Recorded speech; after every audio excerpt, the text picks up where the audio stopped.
Hey guys, today I have an overview for you of the Ares M110 SASS, or squat semi-automatic sniper system.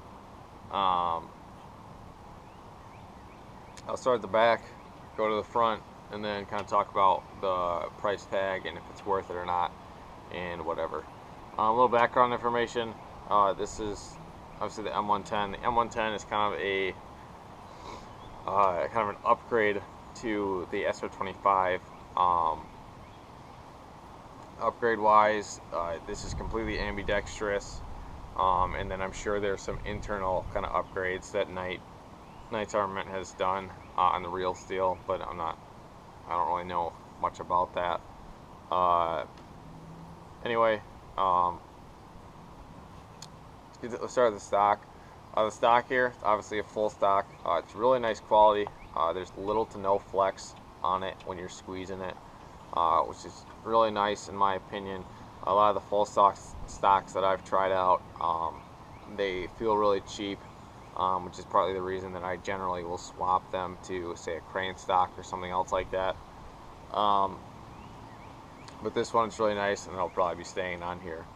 Anyway, this back piece is meant to kind of slide out to adjust kind of your length of pull.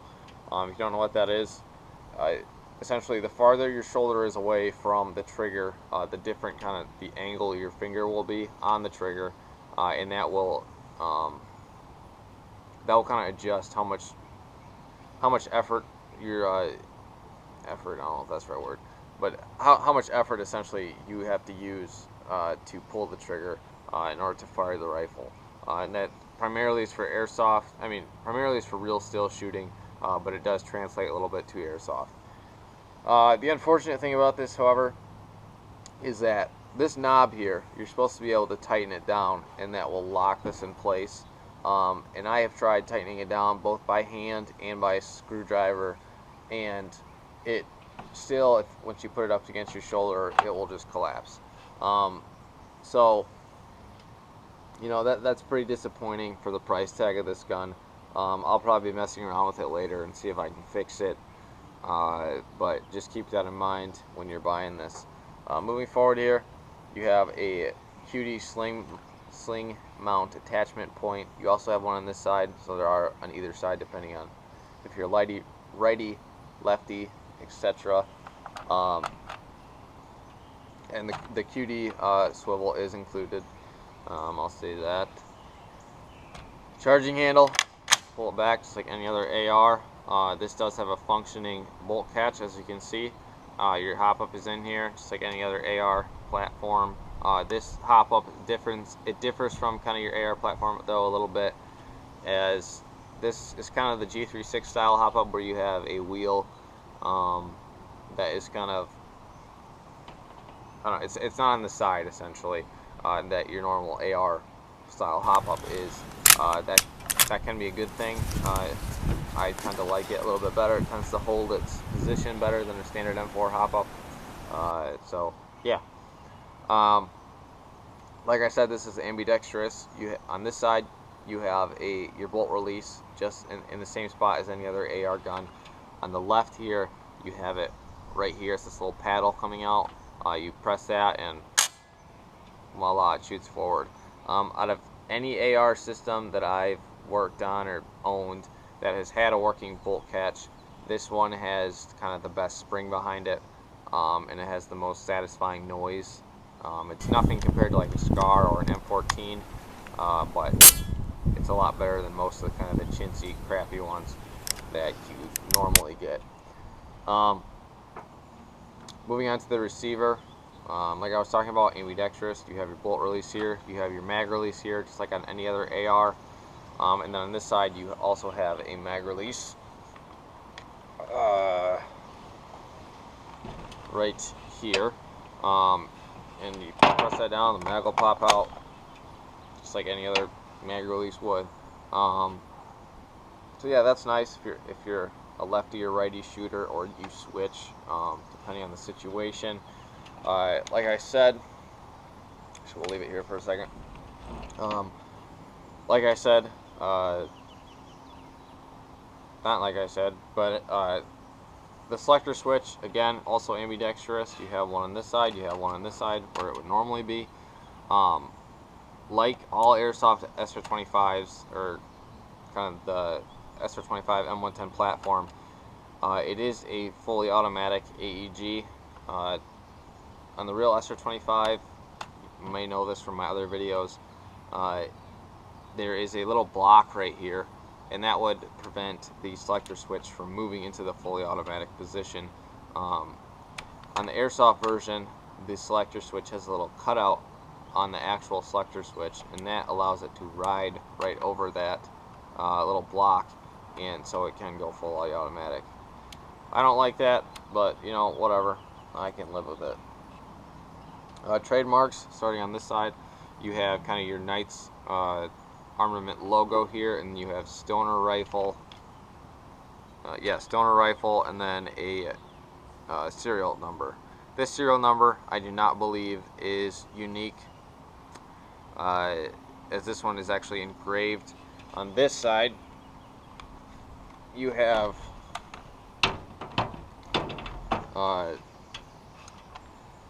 rifle 7.62mm M110 Knights Armament Company, Titusville, Florida, USA, and then you have a serial number here. This serial number is unique. This one is just kind of etched in. It's something that Ares has done just because it is kind of a higher end AEG.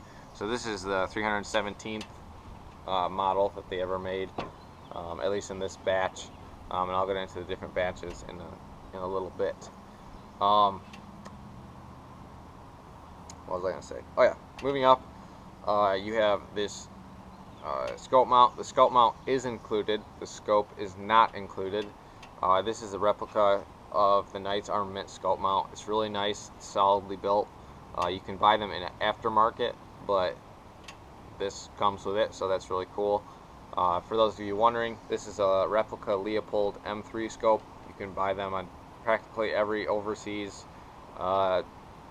website dedicated to Airsoft, or eBay, whatever. Moving forward here, you have your URX free float rail system. It's essentially the same thing as the SR25. It's a little different. I'll get into that in a second.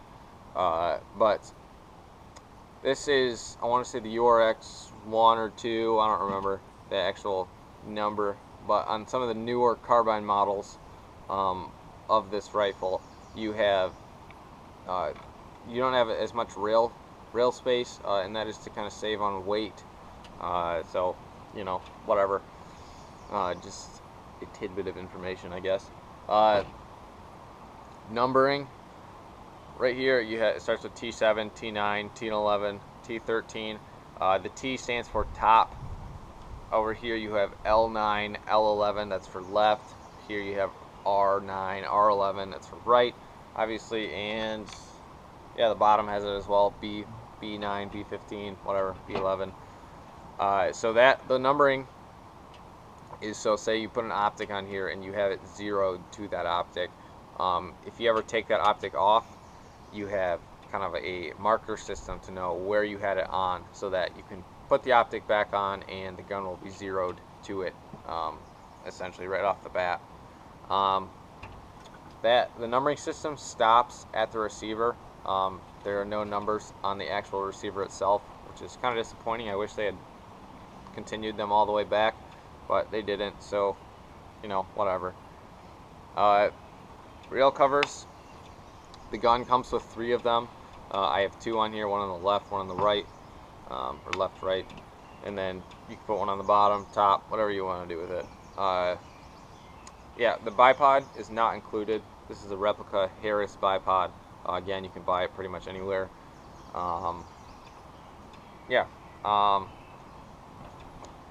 The difference between kind of the SR25 URX system and the URX on the M110 is that this is actually the front iron sight. There's a little button here on the left, and pushing that will unlock it, and then you can pop it up, and then it is adjustable for elevation. So that's nice. And of course, if you want to put a different front sight on, you can put it down, and there are rails on top of this that you can put whatever sight you want on there. I initially thought that this came with a rear Knights style flip up. It might. I got this used, so he either maybe forgot to include that or it didn't come with it. I don't know. But yeah, kind of beside the point. On the left, sorry, there's freaking little fruit flies everywhere and they're annoying me. On the left here, you have another sling mount, so you have a rear and front. Obviously, you can take this off and move it wherever you want, depending on how you like it. So that's nice. You don't have to buy it separately. Moving forward, you have your standard gas block. It's pretty much the exact same one as an SR25, maybe a few different cutouts. It is railed on top and on the bottom for whatever you want, I guess. There is a fake gas tube going from the gas block back to the receiver. I believe there's one on the A&K SR25s as well, but I haven't looked. Yeah, so moving forward here, right here you have, I'm not sure what to call it exactly, so I'm going to call it like a lug. This is where you would mount kind of your standard long SR25 suppressor. It doesn't come with one of those, but it has the option of doing that. Moving up here to the flash hider, normally you would, or on most pictures of M110s, you see this kind of fat flash hider up here. This did not come with it. I was kind of disappointed. I thought that they did, at least the older Ares models did of this gun. However, it's my hunch, kind of, that this is kind of the new M110 flash hider, as Ares worked like directly in conjunction with Knights on this gun, sending it back and forth, having changes done. So either this is the new flash hider that works in conjunction with Knights' kind of new suppressor system for this gun, or it's just a random orange flash hider. This was orange, I painted it black. A random orange flash hider that they put on to kind of comply with US laws.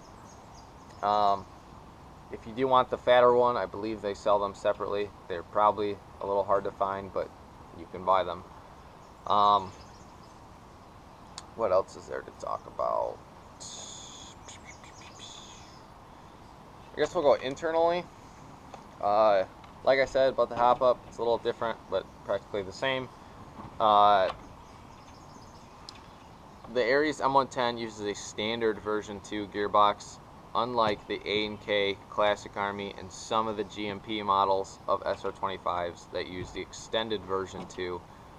So this is completely compatible with M4 parts, so that's nice, I guess. But the downfall to that, in my opinion, is right here, the feed lip, I'm going to call it, on the magazine. It's a little farther back than, say, on this A&K SR25 magazine, because of the lengthened gearbox and the hop-up system. So because of that, these magazines are not interchangeable, which is pretty disappointing, as these are a lot easier to find than these are. You can find these, however, it's somewhat difficult, and you know, it's just an added amount. I don't know what I'm saying. But anyway, like all kind of SR25 magazines, they're fairly expensive. These are around $30 a pop. For those of you looking for these are actually, they're not Ares brand. They're made by Shooter. Shooter is a division of Ares, but it's kind of the Ares division that makes all kind of the external accessories for their guns. So that's what you should be looking for if you're looking for these. But yeah, so that's kind of the downfall of the standard version 2 gearbox. Yeah. What was I saying? Oh yeah.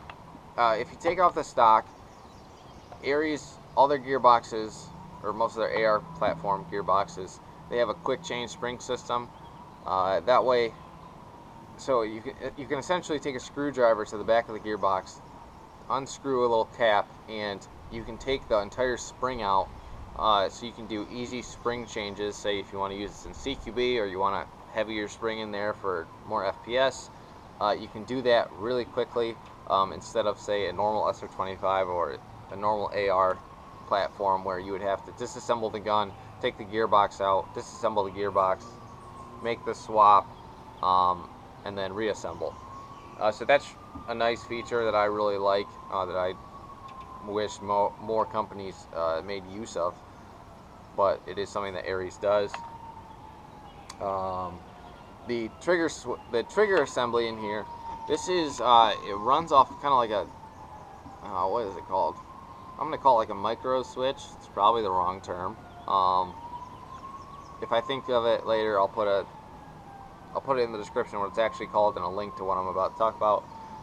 But it's programmable. It's like a ECU, or a programmable MOSFET, where you essentially attach the wires to a little box that unfortunately is sold separately, and you can program this gun. So if you want it to do safe, semi, and then 3-round burst, you can do that. If you want it to do fully automatic, whatever, you can do that with just a push of a button. So that is pretty cool, if you're into that. But again, that little box is sold separately. I'm not sure how much it is, but I'll again post that in the description if you're interested. I've heard kind of mixed reviews and mixed feelings about that system. Some people say that it has burned out on them. Some people are fine with it. You know, I guess you'll just have to see really for yourself how it works. I'm really not too worried about it, but whatever. Price tag. I believe I mentioned it earlier. This is like a $500+ gun. So it's definitely more expensive AEG. Is it worth it? I could probably argue both ways. Externally speaking only, because I haven't really fired this to test it. I haven't rewired the wiring yet for my batteries. But externally speaking, I would say it's pretty much worth it. It's extremely nicely well made. It's extremely solid. The ambidextrous features are nice. Everything's great about it, really. Internally, like I said, I haven't test fired it, so that I can't really comment on that a whole lot. But you know, I think it's really up to you. Personally, I really like the gun, but I don't know if I would ever drop $500+ on it. Essentially, what it is an SR25 with ambidextrous features. It's tan, and you have a few little nice features like the spring change and the trigger. So I mean, it's a really nice gun. There's no doubt about that. But is it worth the $500? I'm kind of up in the air on it. I got this for a really nice deal. I'm not going to tell you what I got it for. But you know, if this was to pop up on a forum for sale that was used, I would definitely probably go for it. But yeah, real quickly here, I know this is a longer video. Like I was talking about earlier with the different generations, this gun actually was discontinued by Ares a while ago, and I believe that's because they didn't have the licensing for the gun, and I don't know, maybe it wasn't selling, or I don't know, whatever. So these used to be really hard to find. If they popped up on forums, they went for practically retail. But now Ares has worked in conjunction with Knights, so they have all the trademarks, they have all that stuff, which is why they can sell these in the U.S. So I mean, they're back on the market. If you want one, I'd say pick it up. But yeah, anyway, like I was saying, the different generations, the difference is the external parts like the fire selector switch, all the little ambidextrous pieces, they used to be black. It kind of accented the gun a little bit. It looked nice in my opinion, but it wasn't accurate to the real thing. This version that has all tan, this is how the real thing looks. So like I said, Ares really worked with Knights and made this as nice as possible. There are some other differences I'm sure of. I'm sure they've maybe improved the trigger thing, done some other stuff, but you know, just a little, and then the flash hider, like I was saying. So yeah, I know this has been a longer video. If I missed anything, or if you have any questions, comments, feel free to post them. If you haven't subscribed already, please do. And yeah, I guess that wraps it up. So thanks for watching.